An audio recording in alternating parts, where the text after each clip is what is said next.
Rechalom à vous par ici. Je reviens vite fait. J'ai mis les boucles d'oreilles pour une fois. Mais je n'en mets pas souvent. Pour une fois, j'en ai mis un. Vous voyez, non. Oh, il y a même quelque chose qui est cassé dedans. Vous voyez les boucles, non. Il s'appelle comment les gens là même. Enfin, bref, c'est le nom vient après, je vous dirai. Donc, je suis revenue vite fait. Parce qu'il y a quelqu'un qui est venu me là encore m'insulter que, ou c'est quoi, Roméo, que j'ai la maladie d'occupation, je n'ai rien à faire de ma vie. Mon ami, toi, un homme, ne sais même pas si tu es un petit ou un grand. C'est là c'est que les hommes sont au travail, hein, mon ami. Donc, toi, l'homme, si tu es une femme au foyer comme moi, tu es père d'enfant, père au foyer, tu as le temps à pareil pour venir commenter les choses de YouTube. Parce que quand tu es au travail, tu ne peux pas écouter les choses de YouTube. C'est que tu es assis dans ta maison au chômage, en train de te faire chier dans ton quotidien. Oui, j'ai la maladie d'occupation. Je te le dis clairement ici. Je suis une femme qui a une maladie d'occupation très profonde. Et je m'occupe que les problèmes des autres. Alors si. J'avais mon travail. Les prêtres m'ont fait quitter mon travail, mes amis. Je n'ai rien à faire. Hein. Il y a les épaulettes sur le pull ci. Hein. C'est un petit pull court. Je ne vais pas soulever pour pas qu'on voit mon ventre. Donc, mon travail, alors, c'est la maladie d'occupation, c'est ça qui m'occupe la journée. Mais ce n'est pas ça le plus important. Hein. Cet imbécile, cet idiot, je lui réponds en passant parce que je ne sais pas si c'est Lionel Wanjib qui s'est transformé parce qu'il a commenté sur la vidéo de Lionel Long. Mon petit, tu n'as pas besoin de faux profils pour me répondre. Mon petit frère, ici, réponds-moi. Tu me connais bien. Je vais venir à Lyon là-bas, je vais me tcham avec toi. Tu ne me connais pas, moi, ça ne va pas là. Hein? Je vais venir te faire ça, zo. Faux type. Enfin bref, où c'est tes disciples que tu as envoyés ici m'avaient raconté des bêtises, je m'en fous, je ne m'occupe pas de ça. Donc, je voulais vous montrer quelques affaires. Pour information, je ne fais pas de placement de produits. Hein. Ce que je montre là, c'est des choses que j'achète avec mon argent. Et comme ça me fait du bien, vous voyez comme là, il n'y a pas de filtre. C'est parce que des fois, quand il n'y a pas de lumière, il n'y a pas beaucoup la lumière chez moi. Du coup, je mets un peu le filtre. Mais le filtre, même, ça gâte encore ton teint. Ça, c'est la vraie peau qui est là. Avec les produits que j'utilise, j'ai eu beaucoup de problèmes d'acné, de pustules. Vous voyez, les boutons, ça sort un peu comme les abcès. Ça te laisse les taches, les boutons. Donc, à la base, je commandais des produits à l'île de la Réunion, dans les îles là. Et je ne vais pas dire leur nom ici. Quand je vous présente le savon là, au lait de chèvre, je commandais ça chez eux pour me débarrasser des boutons. Ça m'a aidé. Maintenant là, c'est chez eux que je suis non. Les gens, c'est la roche posée. Leurs produits sont super. Et je prends ces produits avec mon argent. Ça, là, je l'ai pris la dernière fois à la pharmacie. Ça, c'est pour l'éclat de la peau. Vous voyez bien, non? Éclat de la peau. En une semaine de temps, tu vois le résultat. Ça, là, pas de placement de produits. C'est moi qui paye ça avec mon argent. Ça, là, Neutrogena, parce que je n'exfolie pas beaucoup mon visage, c'est très très rare.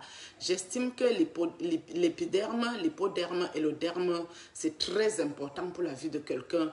Donc j'évite de desquamer ça. Donc je peux mettre ça une fois par mois. Neutrogena, vous connaissez, non, c'est pas cher. Donc ça là, ça fait une belle peau. Je vous ai déjà montré d'autres produits, donc celui-là c'est le nouveau que j'ai acheté.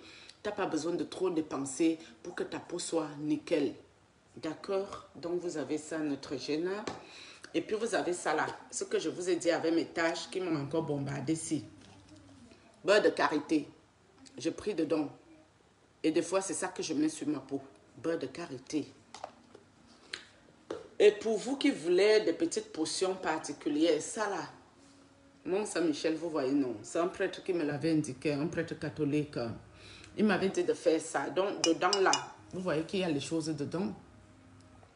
Dedans, il y a de l'encens, il y a les clous de girofle, il y a la cannelle, il y a les feuilles de laurier. J'ai encore mis quoi dedans? Je crois que c'est tout, hein? C'est tout. Non, il y a le gros sel.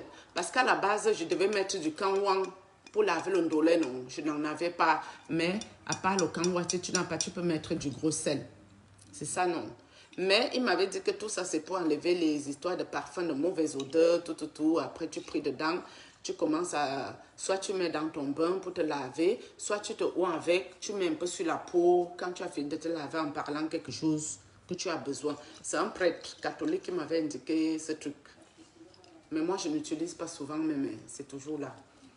Donc, du coup, Vous voyez que toutes ces choses-là, je vous donne ça ici sans rien vous demander. Mais l'autre idiote qui est venu m'écrire, moi, je n'ai jamais envoyé le clou de girofle à quelqu'un dans une bouteille et lui demander de me payer. Je ne suis pas moi marabout. Ou je ne suis pas assise ici pour devenir marabout. Je n'ai pas besoin d'escroquer les gens. Je n'ai pas besoin de voler les gens. Parce que si je vous vole 1 centime ici, Dieu va me frapper. Dieu va me punir très dur.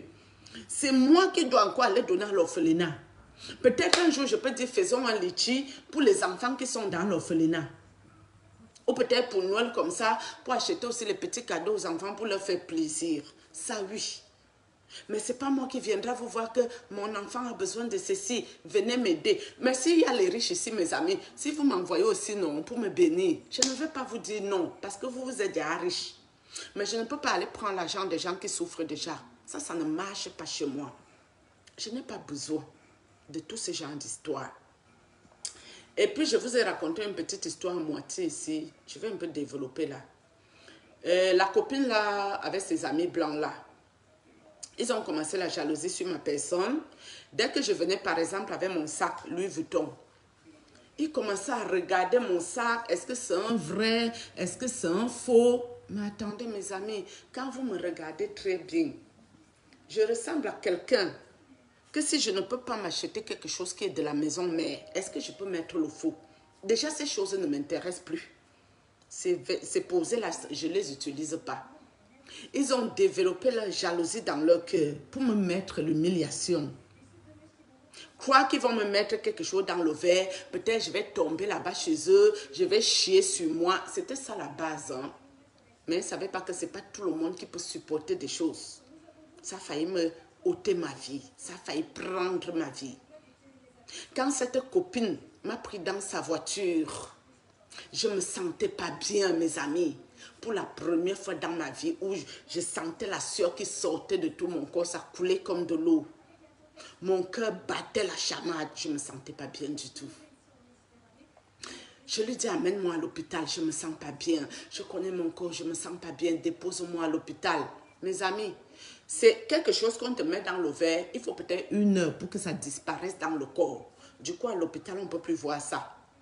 Le jour-là, je n'ai pas démarré ma voiture. Hein. C'est cette sorcière-là qui m'a pris dans sa voiture. Elle m'a traîné dans la ville. À un moment, elle est partie dans un magasin. J'ai pris mon téléphone, j'ai appelé les pompiers. Je leur ai dit, je ne sais pas où je suis, mais je me sens très mal, mes amis. J'ai failli faire les selles sur moi. Tellement je me sentais mal. Je sentais mon cœur qui me lâchait. Je dis à la fille, dès qu'elle est arrivée, je parlais avec les pompiers. Elle a pris les pompiers au téléphone et lui demande que vous êtes à quel niveau pour qu'on vienne me chercher. La fille a dit non, tout va bien, tout va bien. Boum, elle a éteint le téléphone, elle a jeté ça dans mon sac. Camerounaise, Yaoundé comme moi. J'allais mourir dans la voiture de cette fille. On avait dit mort naturelle. Cette sorcière. Je ne sais même pas si elle m'écoute ici, ma soeur. Si tu m'écoutes, je ne t'en veux pas. Mais vous avez fait fort.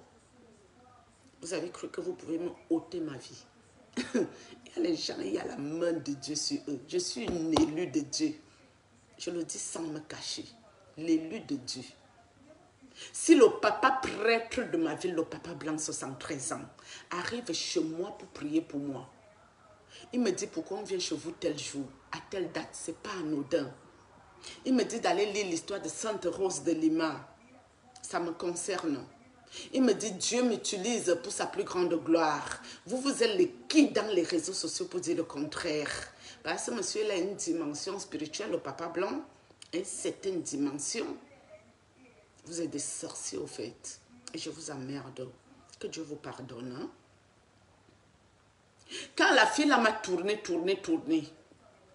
je ne sais pas, en voulant partir dans ma maison, parce qu'avant j'habitais à côté de l'hôpital, en voulant me déposer vers chez moi, c'est comme ça qu'elle passe devant l'hôpital, mes amis. J'étais en train d'agoniser dans la voiture.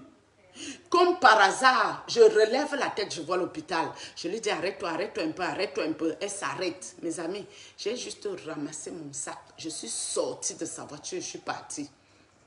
J'ai dit à l'hôpital aux urgences, j'étais avec les amis, je ne me sens pas bien. C'est là que j'ai perdu connaissance. Quand on venait me chercher là, que je suis retombée, quand on m'a giflé. C'est là qu'on se rend compte qu'il n'y a plus de potassium dans le sang.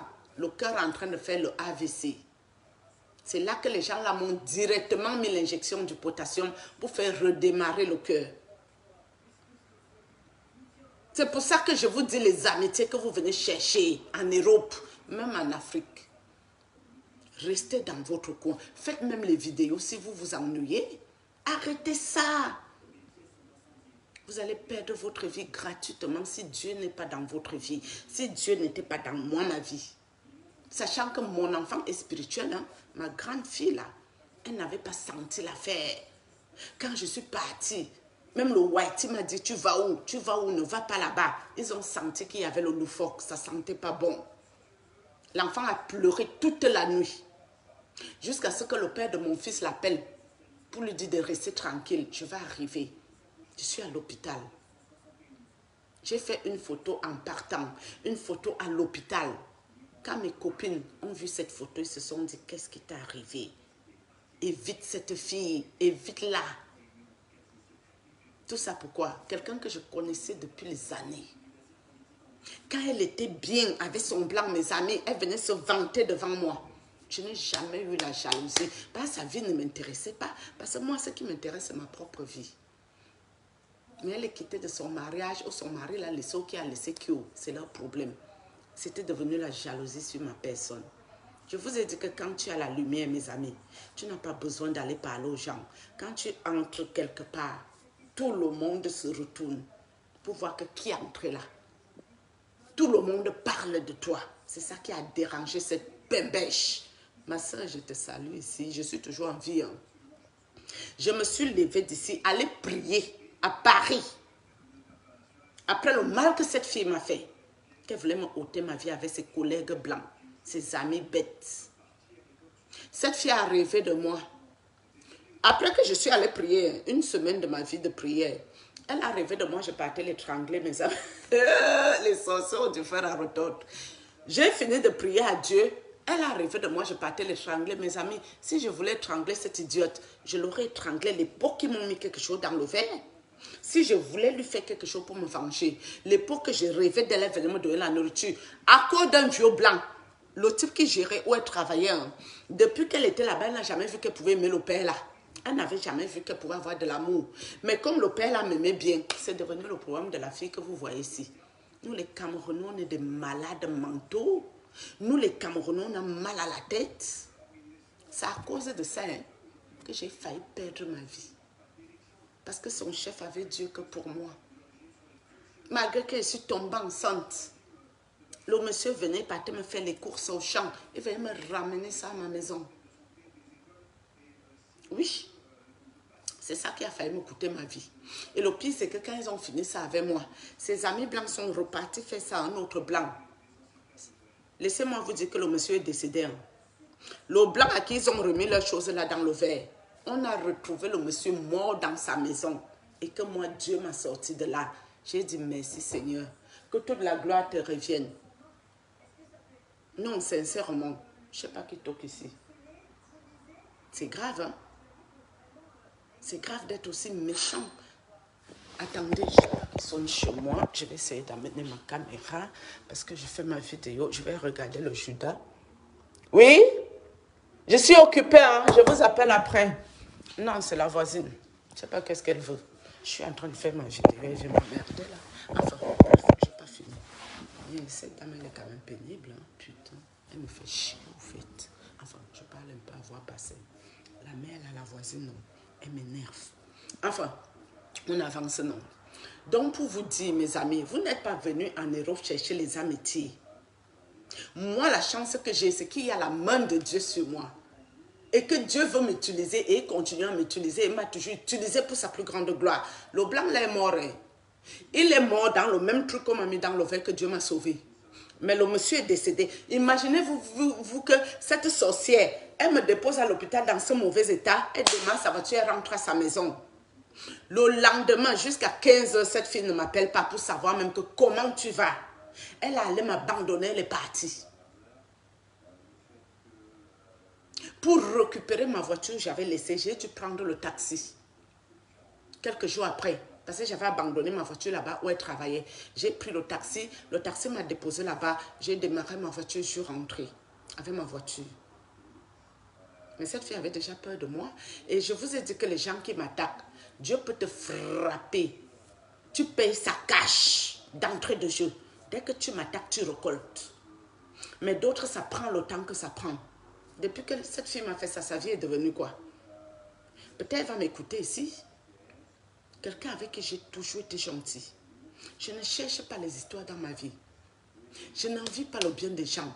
J'estime que les 5 doigts n'ont pas la même taille. Si Dieu me donne ma part, je suis contente. S'il donne pour les autres, je suis contente quand même pour eux. Donc il fallait que je vous explique un peu bien le topo parce que je suis passée sur ça vite fait. Vite fait. Une copine que je connaissais depuis les années. Quand j'ai voulu passer le permis, à l'époque le permis était moins cher, c'était les francs. C'était encore les francs en France. C'était pas encore les euros. Cette fille m'a découragée. Soit disant, elle a failli ruiner son mari à cause du permis. Il ne faut pas que je ruine mon mari, le papa de ma grande fille. Je ne savais pas qu'elle commençait déjà la méchanceté avec moi. Je vous ai dit que j'étais d'une naïveté, je me suis fait berner dans tous les sens. Mais quand moi je viens passer le permis en 2006, c'est déjà les euros. Le permis m'a coûté au moins 5 000 euros. Mon permis de conduire français, 5 000 euros au moins. À l'époque, elle se vantait, hein, comment elle avait, elle conduisait une Golf, bla bla bla. Vous voyez, c'est pour ça que je vous ai dit, être heureux, c'est un état d'esprit. Quelqu'un qui est un minable personnage, il peut avoir tout l'argent de la terre, il va envier votre tête, vous qui n'avez rien. Oui. Et tout le temps, cette go-là me parlait de la lumière. Et mes amis, même moi, je ne me rendais même pas compte de ma propre lumière. Mais c'est une photo qui est sur mon frigo là. Qu'au jour d'aujourd'hui, que mes yeux sont ouverts, quand je regarde cette lumière, je vois ce truc-là, cette lumière-là sur moi. Je dis, c'est cette lumière qui m'a ramené tous les problèmes. Quelque chose que Dieu m'a donné. Et cette chose-là, ça doit sauver ma propre famille que je vous parle ici. Qui peut prendre ça? La personne s'appelle comment? Quelque chose que Dieu te donne, quelqu'un peut prendre. Sauf peut-être si Dieu voit que je suis épuisé des combats, il va reprendre ma vie lui-même et partir avec moi. Mais personne sur la terre ne pourra rien. Et je suis pas... Quand vous me voyez là, malgré mes hauts et mes bas, je ressemble à quelqu'un qui fait pitié, moi. Bah non, je ne fais pas pitié. Ça n'existe pas chez moi. Jamais. Jamais de la vie. Je suis quelqu'un de joyeuse, heureuse de vivre le souffle de vie que Dieu me donne. Et mes projets d'avenir, ce n'est pas d'être riche. Mes projets d'avenir, m'occuper de mes enfants, les faire grandir en âge et en sagesse, faire les études, trouver un travail, qu'ils aillent travailler. À ce moment-là, je peux faire les dons dans les orphelinats, je peux descendre vivre même 6 mois, m'occuper des enfants en souffrance. C'est ça mon projet d'avenir. Je n'ai pas les lourds projets de richesse. Je m'en fous de la richesse. Parce que j'estime que tu peux dormir à l'aise, tu peux manger à l'aise, tu peux être tranquille dans ton truc.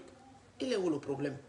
De quelle richesse cherchons-nous? De quelle richesse parlons-nous? Donc, toi, c'est Roméo, quoi, qui veut m'écrire des bêtises. Toi-même, tu te fais chier dans ton quotidien. Donc, mon ami, nous sommes ensemble, non? Entre toi, tu te fais chier. Moi-même, je me fais chier selon toi. Mais nous sommes bien. Nous, les chiantologies, les chiantologues. Petit ami, je voulais t'insulter, mais ça va aller. Je ne vais pas le faire. Hein. Donc, je voulais un peu rentrer. Et en passant, ce produit-ci, la roche posée-ci, moi, je les prends simplement parce que je n'ai pas spécialement les problèmes de peau à la base. C'est mes combats spirituels qui m'ont ramené trop de problèmes de peau, les pustules, les démons, les sales choses qui me donnaient une peau bizarre. Ça là, ça marche super bien pour enlever toutes les taches, pour donner l'éclat en une semaine de temps. Mais vous qui voulez utiliser ça pour que ça vous donne une peau extraordinaire, prenez la protection solaire. C'est-à-dire, vous mettez la protection solaire la journée et ce produit, vous le mettez le soir. C'est ça qui marche super bien. Mais moi, la protection solaire, je n'en mets pas. Parce que j'estime que je n'ai pas besoin de ça. On est d'accord ici. Il fallait que je vienne encore parler, non? Puisque l'autre a dit que je m'ennuie, je me fais chier. Mon quotidien n'a pas de saveur. Donc, je peux parler les caméras. C'est pas un problème. C'est ça. C'est net.